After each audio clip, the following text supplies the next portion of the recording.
Good morning, good afternoon, good evening mga katropa. For today's video nga, heto hindi nga tayo nakapasok sa trabaho at sobrang lakas ng ulan mga katropa at hangin at buti nilang mga katropa.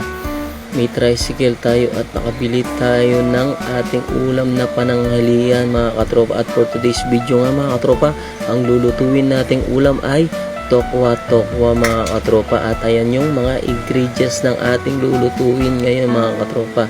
At syempre mga katropa, ito pinainit na natin yung ating kawali at lalagyan natin ng purong mantika yan sa dalawang balot yan mga katropa. Sa halagang 20 pesos ko nabili yan sa tindahan mga katropa.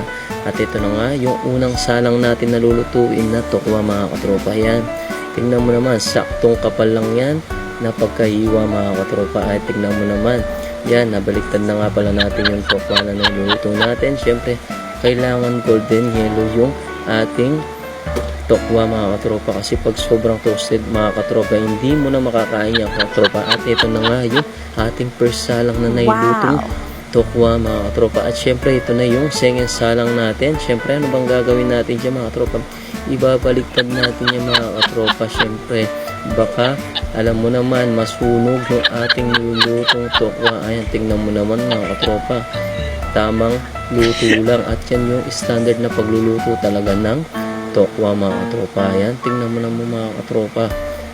Tingnan mo, hindi ko na mabali-baligtad yung ating tokwang isa mga katropa. At ayan nga katropa, malapit na maluto yung ating nilulutong tokwa mga katropa.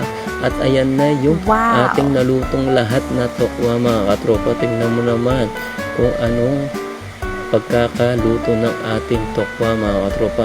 At ito na nga mga katropa, yung ating ingredients na sasangkapin natin dito sa tokwa mga katropa. At meron tayo dyan na pinigang kalamansi, celery, sibuyas. Syempre meron tayong dato puti, soy sauce, baka naman mga katropa.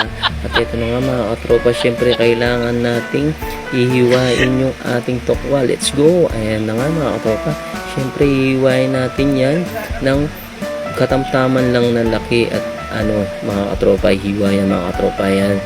Yan lang yung kailangan na pagkakaiwa ng ating tokwa mga katropa. At ito na nga mga katropa, naiiwa na nga natin lahat yung ating mga tokwa. At ayan, oyster sauce, baka naman nakalimutan natin. At syempre hindi mawawala yung sili natin dyan mga katropa.